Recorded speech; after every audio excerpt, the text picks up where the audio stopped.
Well, that's what's happening now. We've gone too far with Russia, with Ukraine. And I said earlier, this is all connected, and it is. And they're walking away from the dollar. Now, it's not that difficult to launch a payment currency because you accept this currency and you think you can spend it somewhere else.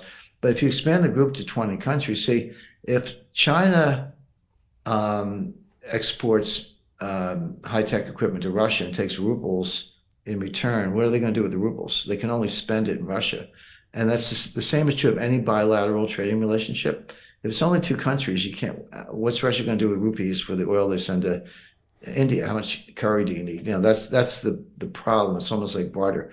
But if you expand the group, it's like, oh, I get BRICS currency from China for exporting energy, but I can spend my BRICS currency in Argentina for wheat, and Argentina can spend their BRICS currency in Saudi Arabia for oil. That works. Now it's like a loyalty program, isn't it? At a global scale. Just about, yeah. You got to fly certain airlines to cash in your miles, but that's why the airlines form these syndicates like One World. You got 15 airlines, not one. That's a very good analogy. But here's the key. Here's the missing link. Okay, you can make a payment currency, expand the BRICS, back with gold, make a payment currency. Can it be a reserve currency? Because I've been the one saying that, well, first of all, there is a difference. And you can't have a reserve currency without a bond market, because no one holds the currency in paper notes in the basement of the central bank. You got to put it into securities. Do you have the securities market? None of the countries have a securities market of that size. But then I said, I had one of these aha moments. I said, you could actually create it out of thin air by selling BRICS denominated bonds to your own people. You don't need Larry Fink and BlackRock and who's got Mark Carney and all these people to buy your currency or buy your bonds. Sell them to your own people. The United States did this in 1917 in World War I with the Liberty Bond drive.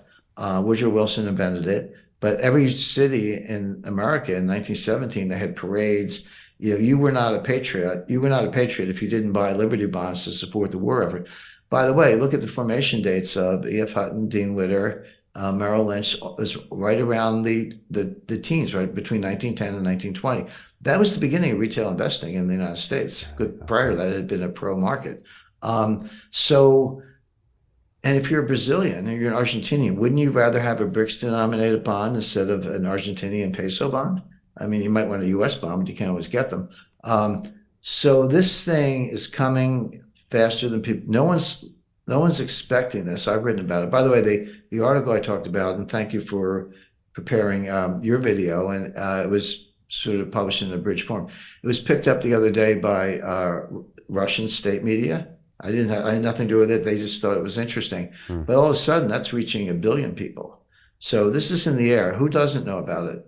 The Fed, ECB, Bank of England, the G7 finance ministers. They don't see this coming. I just want to alert everyone to an important video that you've just recorded that will not be available to the public. Here, you discuss the upcoming geopolitical shockwave of what you call the most significant development in international finance since 1971. But then you explain how anyone can position themselves to profit from this crisis. Our viewers can access that video at londonreal.tv/Jim, and I highly recommend that everyone go watch that immediately after our conversation. And that's going to be very detrimental to them.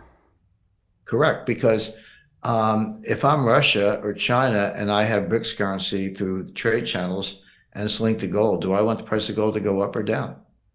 I want it to go up because that makes me richer. But the price of gold, to the extent it's denominated in dollars, if they're strengthening or raising the price of gold, what's happening to the dollar? It's going down. There was an increase in the dollar price of gold. It's not really a change in the price of gold. It's a devaluation of the dollar. It's not about gold. It's about the dollar. So that's going to be extremely inflationary. Wow. And this thing could feed on itself very quickly. And really push an already fragile situation. Correct. Wow. One that I warned the Treasury and the Pentagon about it 10 years ago, and they're like, "Thank you, Jim," and ignored it. Yeah. Wow. Well, I guess they probably won't now. And it's fascinating how, like you said, you hit the bag too many times. And I think when you saw the currency censorship going on with Russia after Ukraine war, where basically anybody who owned dollars no longer did. I mean, was that the straw that broke the camel's back, do you think, at the end of the day? Yeah, I think that's right.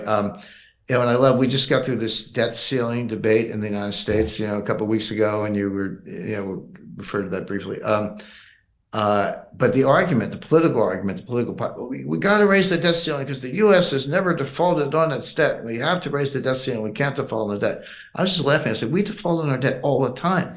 What do you think happened to Russia? They had $150 billion of U.S. Treasury securities and digital book entry. They're not paper. The Treasury froze those securities. Okay, if I buy a bond and you don't pay me principal and interest, that's a default. You can call it what you want, but we're not paying the principal and interest to Russia, so we defaulted on those bonds. Now, if you're S&P or Moody's, you can call it a selective default. Okay, the U.S. is saying, oh, pay no attention to that 150 billion. We'll pay the rest of you people. Really? Why should you believe that when they just froze Russia? So we defaulted on Treasury securities owned by the Central Bank of Russia. How else can you describe it?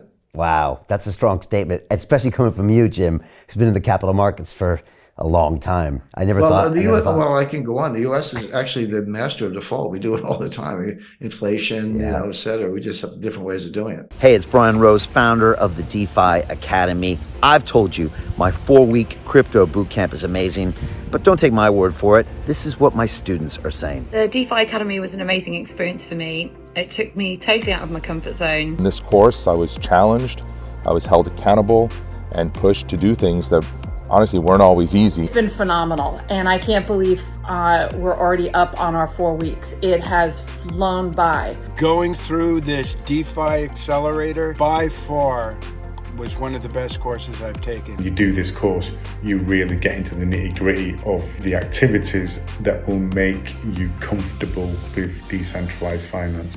Thank you so much to Brian and everyone at London Real and the DeFi Academy for even putting together an amazing course like this. Anybody else that wants to do it, please sign up. It is well worth the money.